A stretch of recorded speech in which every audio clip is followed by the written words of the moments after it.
Let us journey to the west. You're at Weston, St. James, but on the Barbados map, you'll see it as Reeves Bay. And that is because of the beach, really, but the area is actually Weston. Some people will also refer to it as St. Albans, but it is the correct name is Weston. And that's T-O-N and not T-E-R-N. By that time, there was a lot more chattel houses in the area, you know. In the gaps there was more chattel houses, you know. And most of them was family, you know, family surrounded houses and things. Everybody used to live like family. It was a nice area to live in then. Still is. Faye Lucas and Mackie Devonish tells us of a quiet fishing village of Weston St. James where a community thrived on many a catch. Before there was the Military Film Fish Market, it used to be a shed light on the beach, you know, just four pillars and a roof and a slab in the center. When the fish come in, that's where everybody would go. And so then the fish owners or vendors at the time would have to come up on the side of the road to let people know that fish is in the market, or they would blow a conch shell. And once that conch shell is blown, you would get people from all up the hill, Sand Hill and Upper Calton and so, and Upper Weston coming down to purchase the fish. We had a gentleman as well, we used to call him Airplane. That was not his correct name. And he had a box cart. I don't know if you know what a box cart is, but he had a box cart and he would fill his box cart with fish and he would travel the length and breadth of St. James, the lower part of St. James Highway, going all the way down to Spike so and so. With his fish, selling his fish, come back, fill up again and go again. It was quite an interesting neighborhood. I would not trade it for anything. We had so much fun. Mm-hmm. But then after the change to military, they gave us a more modern market. It was a lot different to this one, but it was very convenient. I think it was more convenient than this one, like you said. This is only, to me, it's only prettier, but I think that was a bit more convenient for us. So we used to operate then, you know. I grew up knowing it as a fishing village, actually. We had plenty boats. Mackie would probably remember all of them. Yeah, we had from sailboat time. Yeah. We used to got 15 boats, you know, lots of boats in the area. Her father used to own a few of them too. I think he had one named Jim or something like that, you remember? Janice. Jim Denny, after the sailboat, then he had a launch called the Lady Janice. I think that was named after one of her sisters. Yeah, then they changed from the fishing boats to the launches with the engines and things. We still had quite a few, and a lot of fellows who were fishing the Moses. We call them Moses or small boats. Yeah, the big boats are between 15, 18, 20 feet long, things like that, you know. Open area, just an outboard engine. Then after the complex opened, we find that most of the boats were prepared to make them into ice boats. Most of them went into the complex, fishing from town area. Then there's only a few here, but now most of the boats here we find is still in the little Moses with the outboard engines, most of them. But most of the boats gone into the complex. It's about we used to fish on the beach with our rods and catch what we call tabbies and grunts and that kind of thing at night. At night we would go fishing on the beach and when we get vacation from school, then we used to go fishing, take out the little boats on the beach and go around the reef fishing at night. You know, that was our hobby, you know. We just love fishing.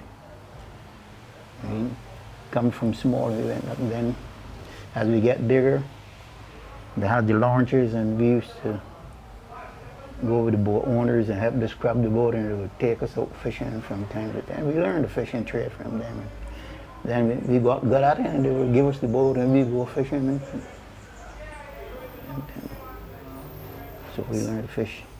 The life of a girl of a fisherman. Faye recalls the days of preparing to sail. I'm the last of 7, so I was kind of the baby of the family at the time, but I look forward on Sundays when he brought in the boat, or the guys who would work the boats during the week, to have them clean. You would scrub the boats, all the moss and everything off the boats, so that they can go back out fresh on a Monday. They felt lighter apparently. My reward for that, as part of one of the guys and the girls in the neighborhood, was a sail. And I actually piqued my interest in fishing. And I always used to say, I am going to own a fishing boat one day. That has not happened, but that was deterred. I was deterred from that by my mom, because she would always ask, so who can fish this boat for you? You know, but growing up in the area and seeing so many boats, and it was not only my father, but quite a lot of the older guys in the community had fishing vessels. We had a gentleman in the back, Mr. Hall. We used to call him Hadu. He had 1 or 2. And then there was Arthur Jordan. He had quite a few as well. I don't know about the schooner days. I think I was probably a baby at that time, and my father owned the schooners, but the schooner apparently used to go from Spikestown to Bridgetown, and that was the mode of transportation, taking molasses and so from the factories, the sugar factories, from Hammond's and Porters up to Bridgetown to the Bond. And then like on bank holidays and so they would race those same schooners. The area has always been a fishing area. Trekking out to sea was often seen to be exciting, but Mackie recounts a sad tale that changed his course on the high seas. I had a fishing partner. His name was Theodore Combat. We called him Black. Man, he was fishing at the time. He was a little boy. We fished together for years until missed a tragic death in '97, I think it was. He had a tragic death. Then I had another partner after Black. All of us raised up together. I used to fish with him for years, and he also had a tragic death too. But he lost his life at sea. He went out fishing for sea cats, and a motorboat ran over him, propelled and killed him. But since that, I never went back. Since he lost his life, I never went back fishing. Yeah. Looking back, school days were the best days. I started school at St. Albans. Then it was boys' school. I'd been a term there, and then they sent me to, they combined then and said boys and girls, and they sent us to the girls' school, and we started there then. I did my term down there and then came back to St. Albans. Now it was mixed co-ed, he called it. Then I moved from there, I went to Mr. Lee Cork. And when I was going to Mr. Lee Cork, there's about 5 of us from here used to go to Lee Cork. And we would never try to catch the bus somewhere. We meet by St. Albans there, and we'd walk to school, and then walk back on the evening. You know? I mean, Dr. Ronald Williams, those guys, they used to do that, walk to school and walk back. The only way we catch buses after the rainfall, we catch the bus, but we just walk. And I went to St. Albans infants first. So I was one of those persons who went down. And then at the age of 7, came up to St. Albans Junior to go into class 1. So I would have had a a number of head teachers, because I would have had Miss Crick. She used to live in Upper Weston as my head teacher at the infant school. And then when I came up to St. Albans, I would have had Mr. Williams, Hugh Williams, and Mr. Cumberbatch. Mr. Williams wasn't from this area, but Mr. Cumberbatch was from next to the school, next door to the school. And I went there until 11 plus. Faye tells us how important deportment was. You had to show your nails. Well, obviously they would know that the girls here was home, but the guys, Mr. Williams or Mr. Cumberbatch would come around with a pencil and they would push it through the guys' hair to see if they'd only pat the hair or if it was actually comb. So Williams used to get the comb, and when he pull it and he feel you deserve a little strap, you hook it. And when it stick, he got the strap. He was something else. He was a character. You had to show your handkerchief, a handkerchief. So that is why to this day, I still carry handkerchiefs. You had to show your handkerchief. Some of the guys might have forgotten theirs, but you know the khaki pants, the inside was always a cream color, and they would pull out to make you think that, hey, I have a handkerchief. If Mr. Cumberbatch or Mr. Williams felt that you were pulling one over their eye, pull it out. And if you could not pull out that handkerchief in front of the entire school, you got some lashes. And there were some guys who would try it. But they knew them, you know. Some guys would wait until after prayers because they didn't have one or something like that, and then come to school. There was no school meals in our time. In my time, you got a break, which was milk and biscuit, and it was the powder milk. You had to meet the older children would do that along with the janitor at the school, who again was from this neighborhood, Miss Marie. And then as Pine Hill came into play, you got it from Pine Hill, nice cool milk with 4 biscuits. That was your break time. And then lunchtime, those children who live on Highway 2 or like in Mount Stafford or the Garden or whose parents weren't at home, they would either bring their lunch to school or come here in the shop, and I would come home. Or, you know, you live in the area, you head home at lunchtime, and you would stay at home until you hear the first bell ring, and then you scamper up to school, or you went back and played before that bell was rung. I used to live next door, Stone Throw, so I used to go home for lunch. Yeah, I never had Stone Throw. A lot of children used to come here. Yeah. Sometimes if they didn't have lunch, my mother would say, "What you want today, son?" You know, whatever they wanted, she would give. Some of the best games were played with homemade toys. And football and cricket, those were an institution within the Weston St. James community. The boy in this area, we used to got lots of fun. You used to make your own scooters, your own trolleys. You ride up and down the gap on them. Cricket, football. I did track.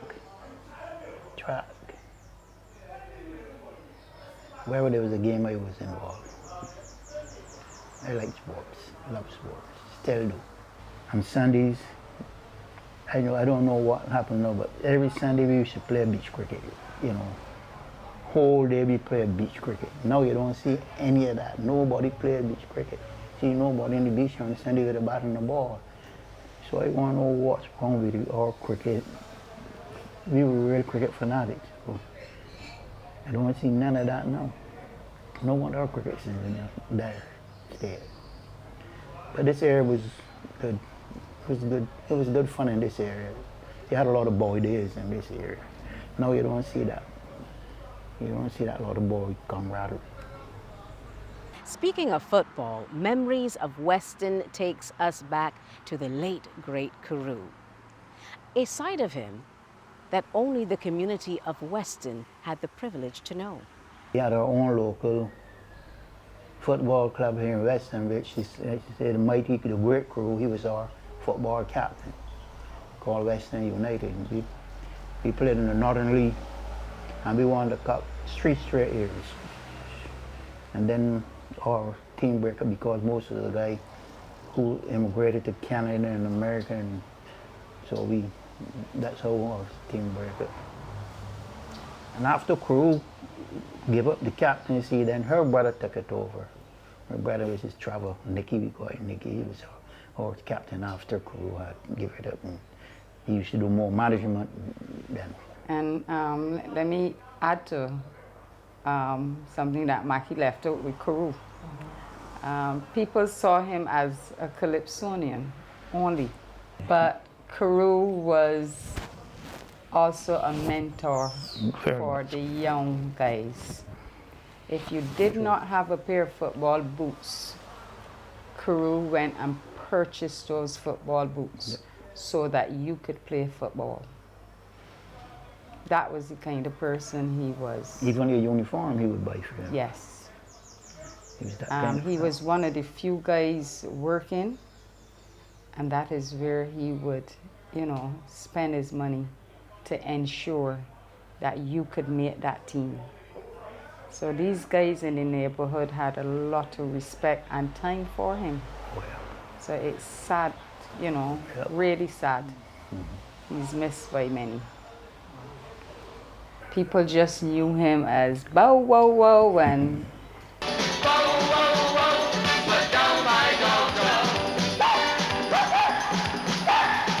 those sounds, but they did not really know the person.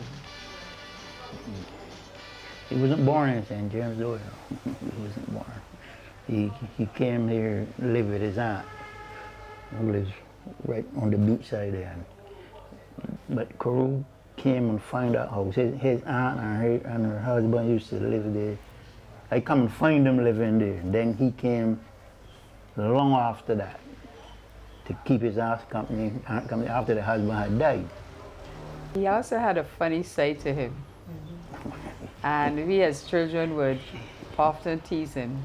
So you would say, Carew walk, and he would walk. Carew stop, and he would. And just strike a pose. Carew run, and he would start to jog.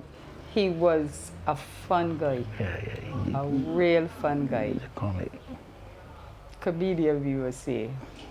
But that was, a way to sort of embrace the children in the neighborhood. Because after that, he would come and chat with you and find out what you wanted to do, why you weren't doing X or weren't doing Y.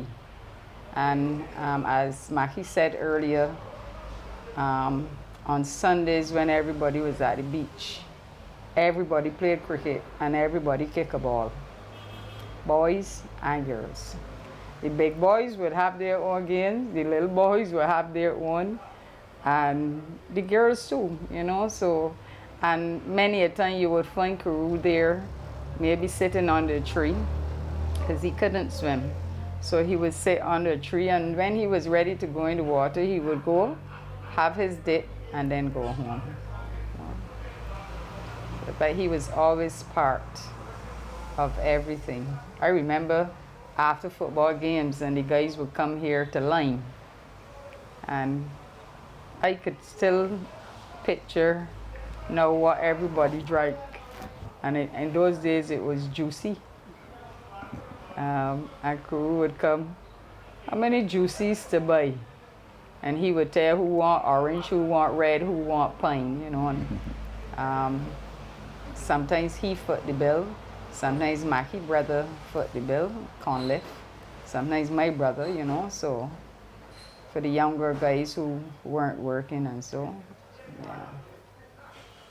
The essence of a community village back in the day was to be tight-knit. Everything and everyone had to be in close proximity. Everything was in walking distance. St. Albans Church is just down the street, and I believe everybody went to St. Albans. And we also had a church in Dublin Road, which is another stone throw, the New Testament. The pastor there at the time, when I was growing up, was a lady called Sister Green. And once she knew that a child was in a house, you had to go to Sunday school. If she did not see you, she will come to your house and get you and take you to her church. Vacation Bible School, everybody had to go to Vacation Bible School. She made sure of that. So with that, you had a biblical start. And she would do things like the soul drill, where she would call a Bible passage, and you had to skim through your Bible to look for it, and you had to read what she actually said, the passage that she wanted. So that, you know, that helped to develop your spiritual mind. Yeah. So people like that, we don't have anymore, you know. I know that churches now ask persons to come out, but you don't have that strong enough person to come to your home and tell your parent, your child has to come to church or has to come to Sunday school. But that is what she did. If you weren't there, you had to be at St. Albans. For those persons who were like in the Adventists, she excused you if you went to Sabbath school, but not all the time. So a child would go to Sabbath school, but they also had to come to Sunday school.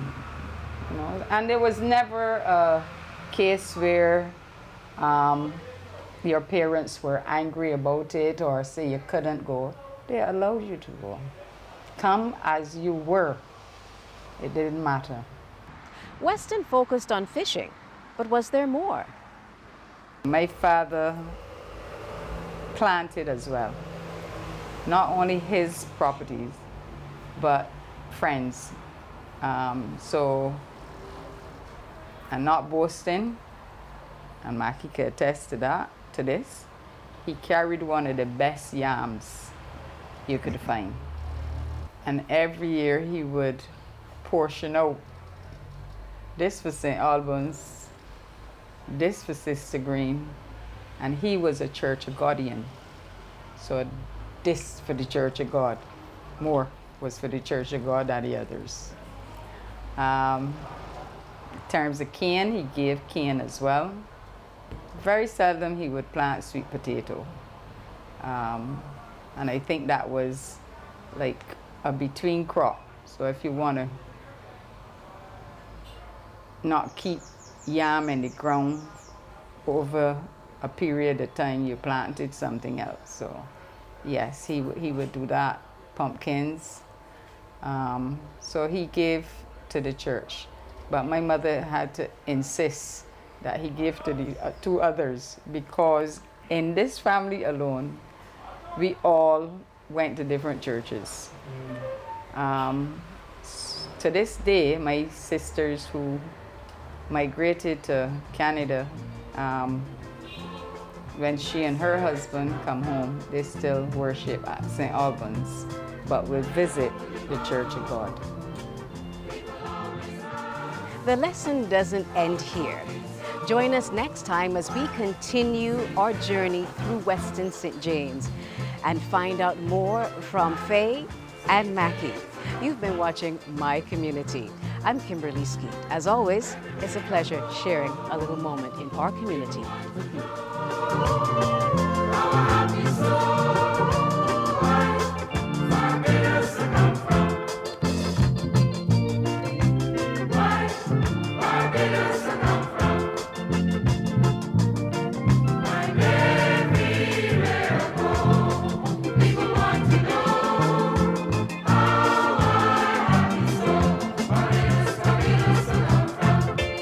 Barbados, Barbados.